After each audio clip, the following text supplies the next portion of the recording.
Аяқталмаған армандар.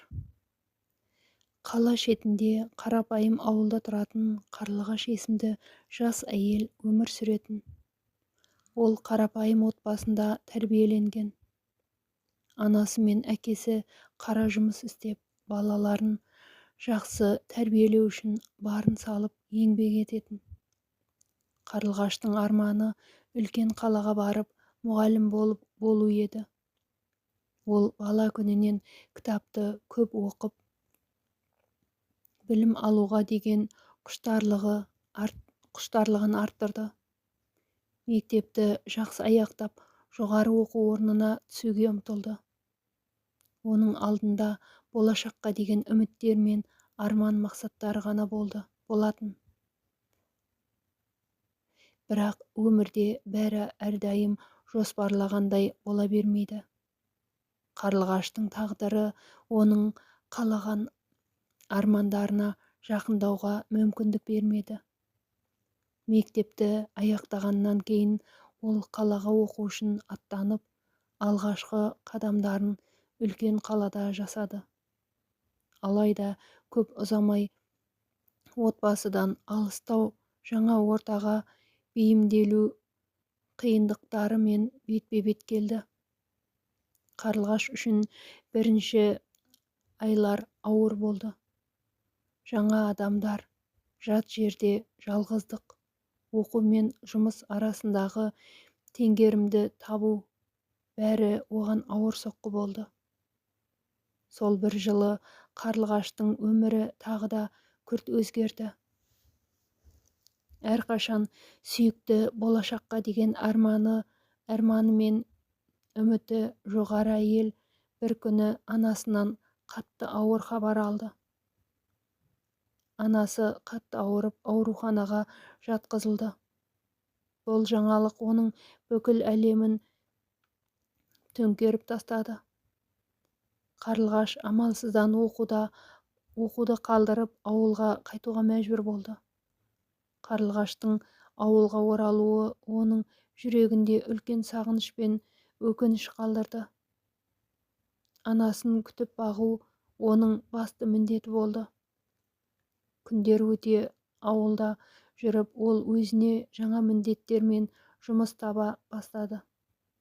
Әкесі мен анасын асырау үшін түрлі жұмыстарда еңбек етті. Бірақ оның ішіндегі ең үлкен арман әлі де мұғалім болу еді. Уақыт өте Қарлығаштың жүрегі болашаққа деген үмітті жоғалтқан жоқ. Бірақ анасының жағдайы күннен күнге нашарлай бастады. Бір күні анасын ауруханаға апарған кезде дәрігерлер қатты күйзеліп ауыр хабарды жеткізді. Анаңыздың жағдайы өте ауыр. Енді ештеңе істей алмаймыз. Бұл сөздер Қарлығаштың жанын өртеп, ешбір сөзбен түсіндіре алмайтындай ауыр болды. Сол күні Қарлығаш өзімен бірге ауруханаға кіріп, анасымен бірге соңғы сәттерін өткізді. Анасы әлсіз жымиып, оны соңғы рет көріп тұрғанын сезгендей болды. Қарлығаш анасына: «Ана, менің ең үлкен арманым сенің бетіңнен сүйіп бақытты болуым еді», деп айқайлады. Бірақ анасы бір ауыз сөз айтпай, жай ғана қолын ұсынды. Қарлығаштың көздерінен ағып жатқан жасты ешбір жан көрмеді. Анасы қайтқаннан кейін Қарлығаштың өмірі өзгерді. Оның жүрегі ауыр жарамен қалғандай болды. Әкесі мен ағалары да оны ешқашан ұмыта алмады. Қарлығаштың өзі де көпке дейін көңіл күйін таппай, үйдегі жұмыстары мен ата-анасының сүюіне қарай ғана өмір сүрді. Бірақ сол ауыр жағдайлар Қарлығашқа тағы бір маңызды түсінік берді. Өмірде бәрі де аяқталуы мүмкін. Бірақ ол үшін адам әрдайым күресіп, армандарынан бас тартпау керек. Оның жүрегінде әлі де үлкен арманы балаларға білім беру, оларды болашаққа дайындау еді. Қарлығаштың өмірі оның үйіндегі адамдар мен ауылдың өмірден көп нәрсе үйренген сайын жаңа белестерге ұмтылғанын көрсетті. Оның арманы аяқталған жоқ. Тек біртіндеп әр сәт сайын оның өміріне жаңа мән мен мақсат қосылды. Қарлығаш бәрінен де көп еңбектеніп, жүрегінде бақыт табуға тырысты. Ол өзінің қолынан келген нәрсені істей отырып, болашақ ұрпаққа өз армандарын жеткізуді мақсат етті.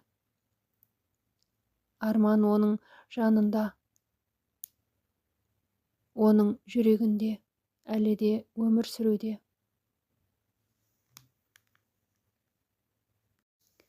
Қарлығаштың арманға жетуі. Анасының өлімінен кейін Қарлығаштың өмірі тіпті де ауырлай түсті. Жүрегі ауыр, бірақ ешқашан қайғыға берілмей, әрбір күніне бейімделуге тырысты.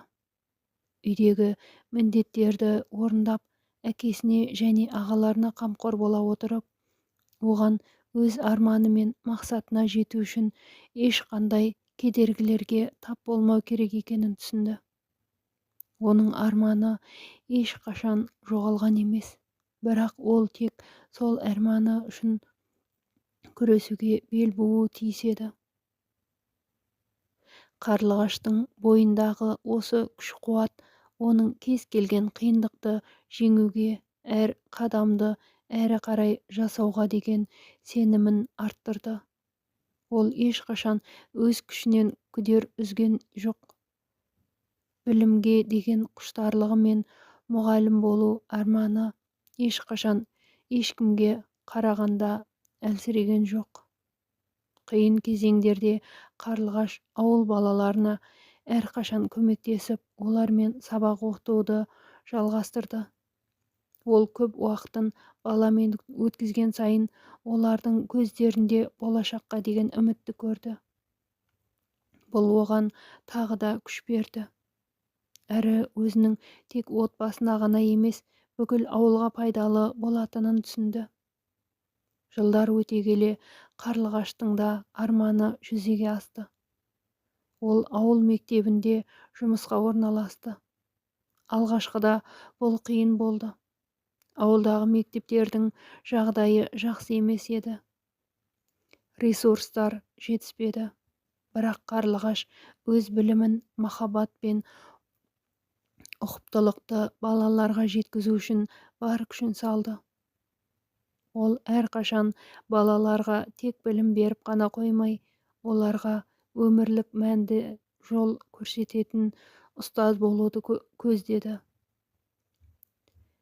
Оның жүрегі балаларға, олардың болашағына адал болды. Қарлығаш сабақтарын тек оқу арқылы ғана емес, оларды өмірде кездесетін қиындықтардан қалай жеңіп шығуға үйрететін әңгімелермен де толықтырды. Ол балаларға үмітті еңбекқор болудың және армандарынан бас тартпау керектігін әрдайым айтатын. Қарлығаштың ең үлкен мақсаты ауылдың балаларына жақсы білім беру ғана емес, оларды өмірге деген сеніммен толтыру болды.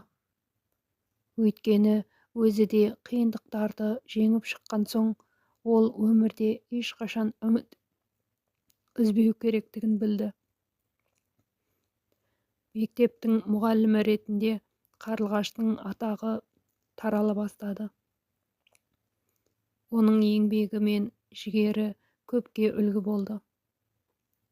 Балалар тек білім алып қана қоймай, олардың жеке тұлға ретінде қалыптасуына да әсер етті. Біртіндеп ауылда Қарлығаштың аты құрметке ие болды.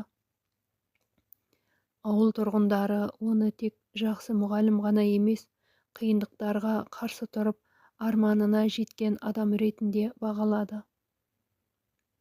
Қарлығаш өз арманына жетті. Ол мұғалім болып жұмыс істей бастады. Өз балаларының білім алуына әсер етіп, өз отбасына қайырымды болды. Ол өзіне берілген мүмкіндіктерді жоғалтпай, халықтың алдында тек ізгі, мейірімді, адал ретінде қалды. Оның өмірі көпке үлгі болды. Өйткені ол ешқашан өзінің армандарынан бас тартпады. Барлық қиындықтарды жеңіп шықты. Қарлығаштың өміріндегі ең басты жетістік ол тек мұғалім болып емес, сол ауылдың бақытты ұрпақтарын тәрбиелеген жан болды. Ол өз болашағын тек біліммен, еңбекпен және адами қасиеттермен байытты. Қарлығаштың өмірі қазір бәріне үлгі болып отыр. Ол қиындықтарға қарсы тұрып, кез келген сынақтан сүрінбей өтіп, ақырында өз мақсатына жетті. Ол тек өмірде бақытты болуды емес, өзгелерге де бақыт сыйлауды, білім мен қайырымдылықпен әлемді өзгертуді армандады. Қарлығаштың өмірі оның бойындағы күш-қуат, білімге деген құштарлық және арманға деген сенімінің нәтижесі болды. Ол өз өміріндегі ең қиын кезеңдерді жеңіп, бақытты болудың, әрқашан қадам басудың сыры мен мәнін түсінді. Оның арманы орындалды және ол әлемдегі ең бақытты мұғалім болды. Қарлығаштың бұл өмір жолы, бұл барлық қиындықтарға қарамастан арманға жету үшін күресудің тек өзімізге ғана емес, өзгелерге де пайдалы болудың жолы.